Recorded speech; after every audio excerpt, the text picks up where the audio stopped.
The story opens in the Grand Chamber of the Galactic Council, a massive space station orbiting the neutral world of Nexus Prime. Representatives from 12 major alien civilizations gather for their monthly assembly. The chamber buzzes with the usual politics and trade discussions. Commander Vex of the warrior race Krolix stands at the central podium, his four arms gesturing dramatically. The humans, he says with a laugh that sounds like grinding metal, have finally built what they call a battleship. The council erupts in amused chittering and clicks from various species. Ambassador, more from the aquatic depth dwellers, projects holographic images of human vessels they've observed. Look at these primitive designs, she bubbles through her translation. Device, chemical rockets, metal hulls, nuclear weapons. How quaint. The reptilian delegate from the Scorn Empire, General Fak, flicks his forked tongue dismissively. Our scouts report their largest vessel is barely 800 meters long. My personal yacht is larger. More laughter echoes through the chamber. Hi. Counselor Rin, an ancient being of pure energy contained in a crystal shell, calls for order. While amusing, we must consider the humans' request to join our council. They claim to have achieved faster-than-light travel. Impossible, scoffs Admiral Kex of the machine civilization. Our analysis shows their technology is at least 500 years behind the galactic standard. They cannot have developed jump drives.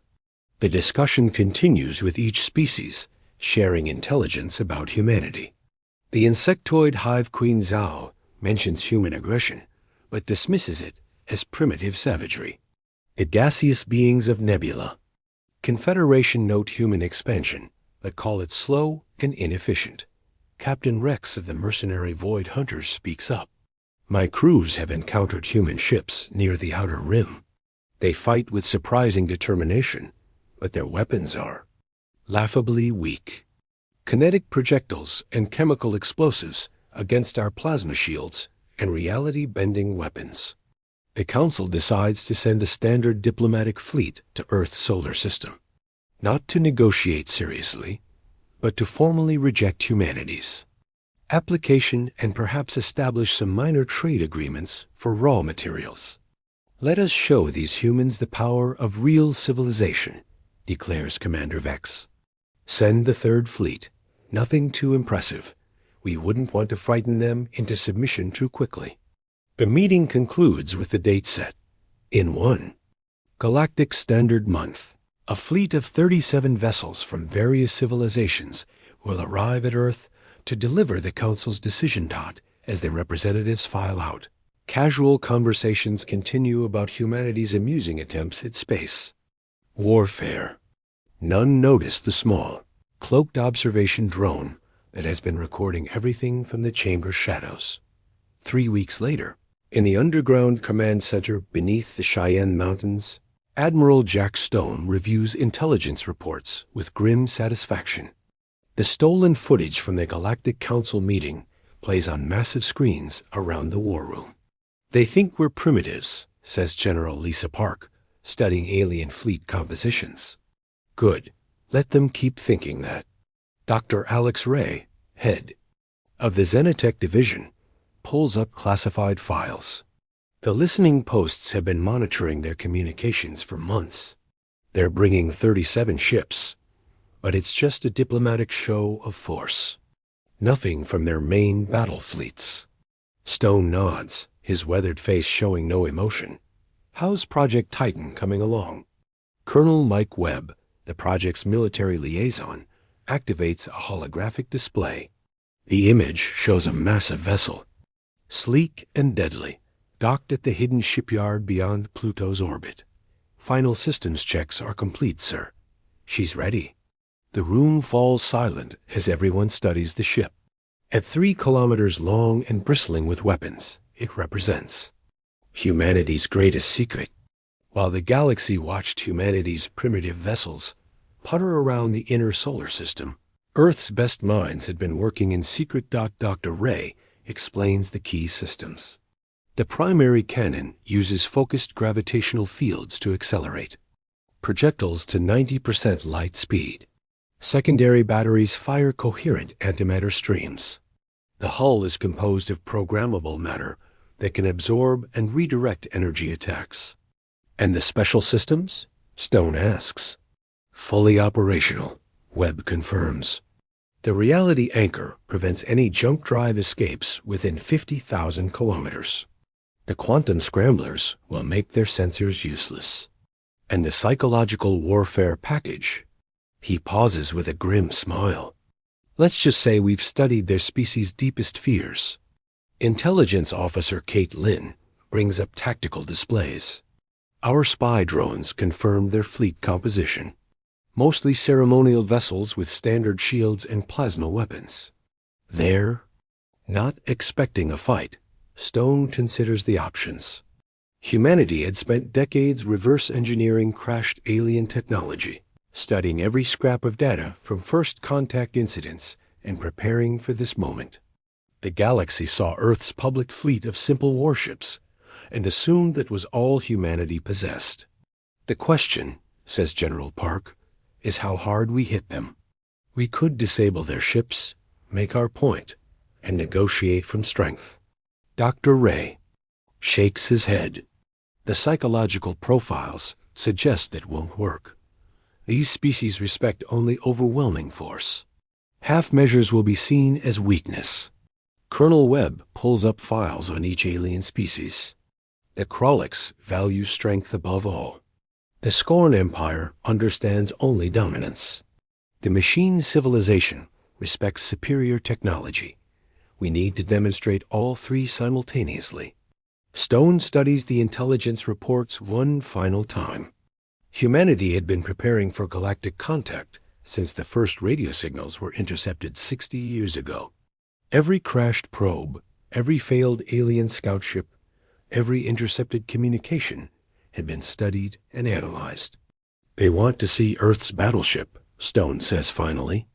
Let's show them what humanity builds when we're really trying.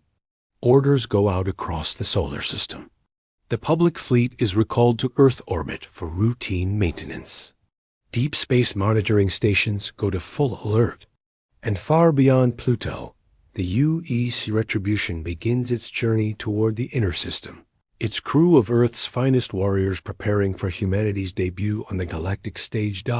As the alien fleet enters the outer solar system, they see exactly what they expect. A small cluster of primitive human vessels orbiting their homeworld, broadcasting peaceful greetings and diplomatic protocols. They have no idea that Earth's real answer to their dismissal is already moving through the darkness. Behind them, the alien diplomatic fleet drops out of hyperspace at the edge of Earth's solar system in perfect formation. Commander Vex aboard the flagship Eternal Glory reviews the tactical display with board efficiency. 37 vessels from 12. Different civilizations, more than enough to impress the primitive humans. Sensors confirm the intelligence reports, announces his tactical officer. 43 human vessels in Earth orbit, all matching previously observed designs. Chemical propulsion, primitive weapons, basic shields. Admiral Kex's robotic voice crackles over the communication array. My analysis indicates their most powerful weapon generates approximately 12 terawatts of energy. My personal combat unit could handle their entire fleet. The fleet advances toward Earth at a leisurely pace, maintaining formation more for show than tactical necessity. Diplomatic protocols are transmitted ahead, formally announcing the Galactic Council's decision regarding humanity's application for membership. Humans of Earth, broadcasts High Counselor Rin, we have reviewed your petition to join the galactic community. While we acknowledge your recent achievements in space travel, your technological development remains insufficient. For full membership, we offer instead a limited trade relationship with appropriate restrictions. The response from Earth comes quickly. Galactic Fleet, this is Admiral Stone of Earth Defense Command. We appreciate your visit and would like to discuss terms. Please, maintain your current position while we prepare our formal response. Commander Vex laughs, the sound echoing through his ship's bridge. They want to discuss terms. How adorable. Shall we show them what real warships look like? The alien fleet spreads into an intimidating wall formation. Weapons powered but not targeted. It's a standard diplomatic show of force, designed to demonstrate the futility of resistance without actually opening fire. That's when the sensors start screaming. Contact bearing 27 Mark 8, shouts the Krolek sensor. Operator, mass signature. That can't be right. The tactical display updates, showing a massive energy signature approaching from the outer system. At first, it appears to be an asteroid, but as sensor resolution improves, the truth becomes clear. By the void, whispers Admiral Kex, his artificial voice showing rare signs of strain. That's a ship. The UES Retribution decelerates from its approach run, shedding speed in a display of technological mastery that sends ripples of unease through the alien fleet. At 3 kilometers long and bristling with weapons that don't match any known configuration, it dwarfs every ship in the diplomatic force. Impossible, gasps General Thek of the Scorn Empire. Our intelligence indicated their largest vessel was 800 meters. Commander Vex tries to maintain composure, but his forearms are trembling slightly. It must be a bluff. Some kind of cargo hauler modified to look threatening. The human transmission comes again, but this time it's not Admiral Stone's voice. A new speaker, calm and cold, addresses the alien fleet directly. Galactic Fleet, this is Captain Ross of the UES Retribution. You came here to show us the power of real civilization. Allow us to return the courtesy. Without warning, the massive human battleship's main gun fires. Not at the alien fleet, but at a dead moon orbiting a distant planet. The gravitational lance travels at near light speed, and the moon simply ... ceases to exist. No explosion, no debris field.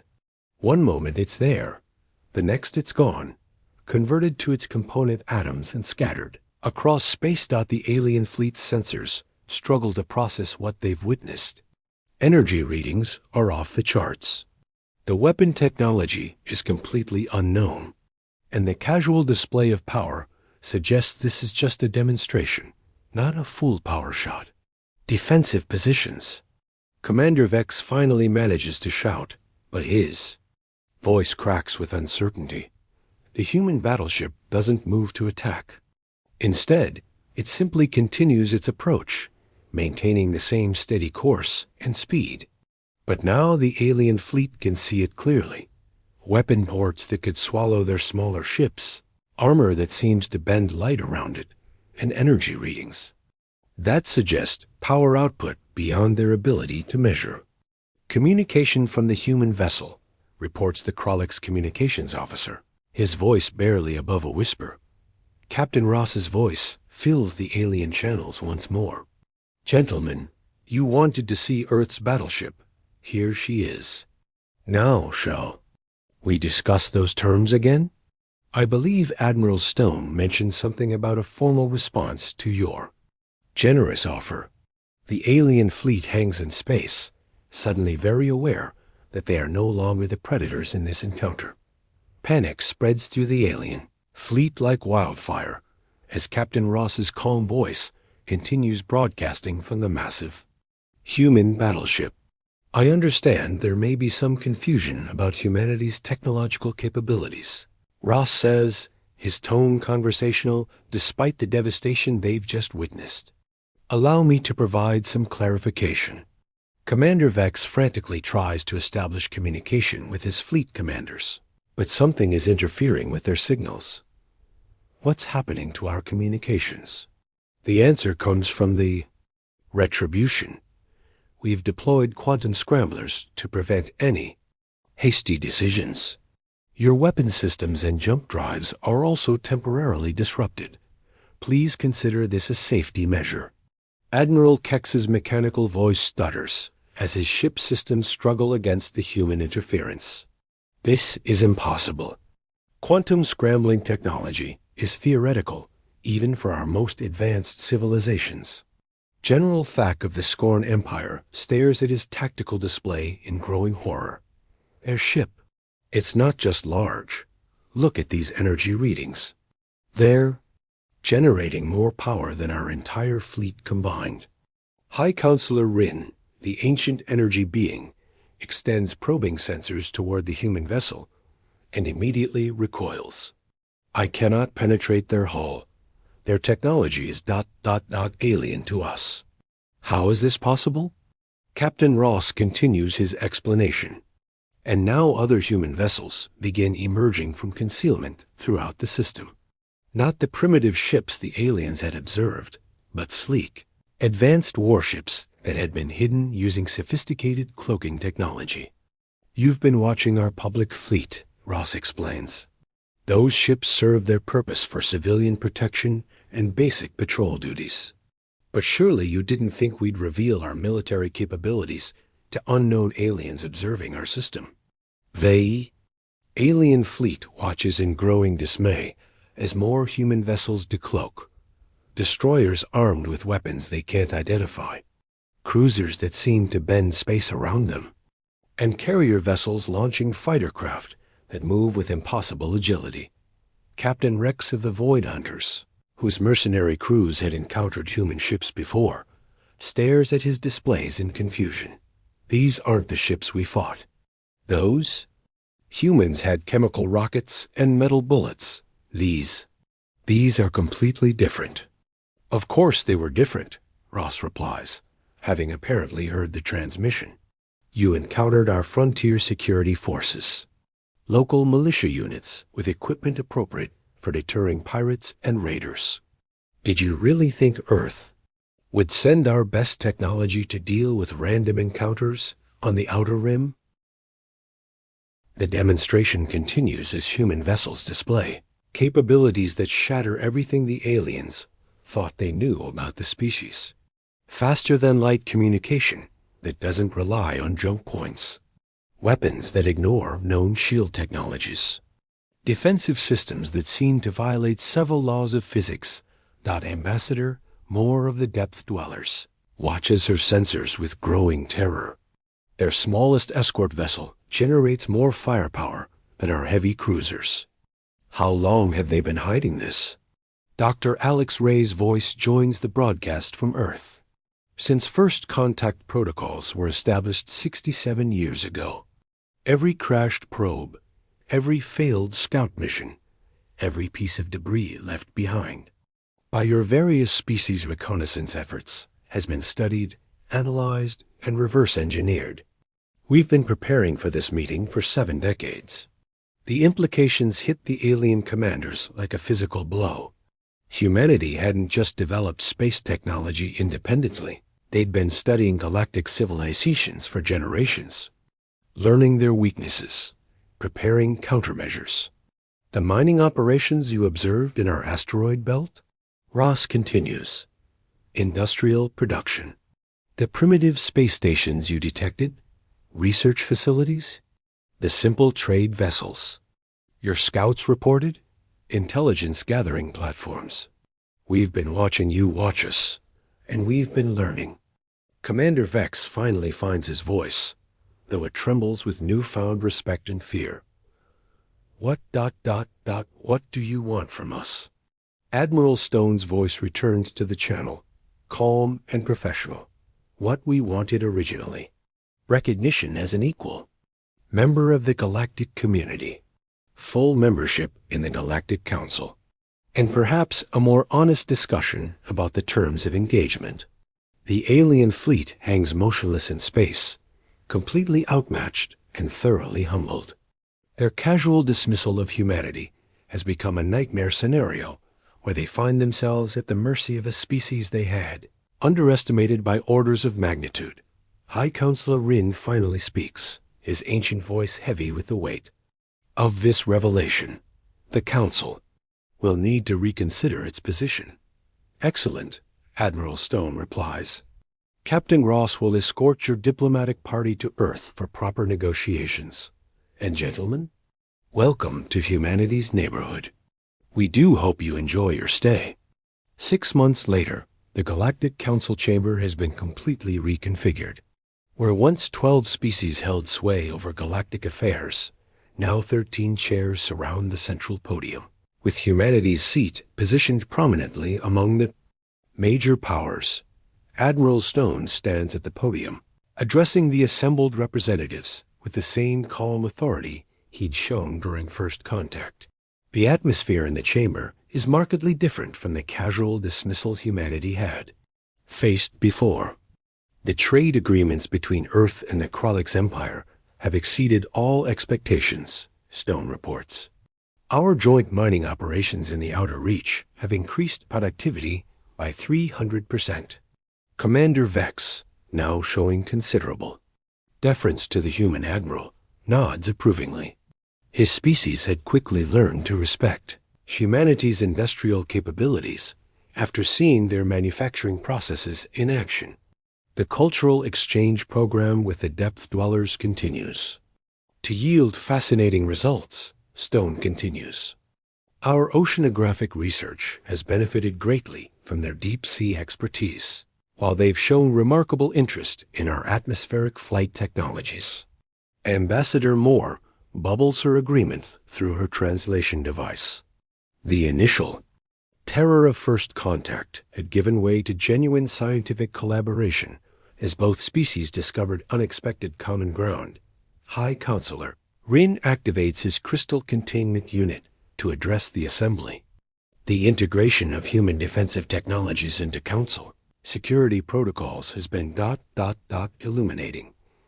Our border patrol effectiveness has increased by 400% since implementing their sensor networks. The changes ran deeper than simple military cooperation. Humanity's approach to problem-solving, their combination of creativity and ruthless efficiency, had begun transforming how the galaxy handled everything from trade disputes to scientific research. Dr. Ray, now serving as Earth's chief science liaison, presents his latest report. The Joint Research Initiative has produced breakthrough discoveries in faster-than-light communication, quantum engineering, and biological adaptation technologies. Projects that individual species struggled with for centuries have been completed in mere months through collaborative effort. General Thak of the Scorn Empire, his reptilian features showing grudging respect, addresses the chamber. Human military advisors have proven invaluable in our border conflicts with the rogue systems. Their tactical innovations have ended a war that had lasted 2 centuries.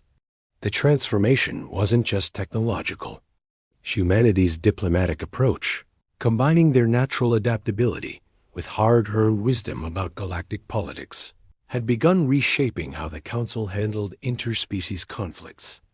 Captain Rex of the Void Hunters, now serving as humanity's military intelligence liaison, provides updates on the ongoing integration of human forces into galactic security operations. Joint patrol missions have reduced piracy by 60%. Human vessels' unique capabilities have proven particularly effective against conventional raiders. But perhaps the most significant change was philosophical. Humanity's arrival had shattered the galaxy's comfortable assumptions about technological development and species potential. The careful hierarchy that had existed for millennia was rapidly becoming irrelevant. Admiral Kex's mechanical voice carries a note of what might be respect as he addresses Stone directly. Human engineering techniques have improved our manufacturing efficiency by 200%. Your species' approach to system integration defies our previous understanding of optimal design principles. Stone accepts the praise with characteristic humility. Every species brings unique strengths to our alliance. Humanity simply offers a different perspective on familiar problems. The session concludes with the approval of humanity's proposal for the next phase of galactic expansion. Human-led exploration fleets, supported by Council resources and crewed by volunteers from all member species, will push into previously unexplored regions of space. As the representatives file out, conversations continue in small groups. Casual dismissal and species-based prejudices that had once characterized. Council interactions have been replaced by genuine collaboration and mutual respect. Commander, Vex approaches Admiral Stone privately. I must ask ... During that first encounter, when your ship destroyed the moon so effortlessly, was that truly a demonstration shot? Stone considers the question carefully before answering. The Retribution has 7 primary weapon systems. What you witnessed was our mining laser operating at 15% power. The alien commander's 4 arms tremble slightly as the implications sink in. Even now, months after first contact, the galaxy continues to discover new depths to humanity's capabilities. The galaxy has learned an important lesson, Stone continues. Never underestimate a species based on limited observations. Every civilization has hidden depths, given the right circumstances to reveal them. As Stone leaves the chamber, he reflects on humanity's journey from dismissed primitives to galactic powers. The lesson hadn't just been for the alien species. Humanity itself had learned that sometimes the greatest strength lies not in revealing all your capabilities at once, but in allowing others to underestimate you until the moment you choose to show them who you really are. The galaxy would never be the same.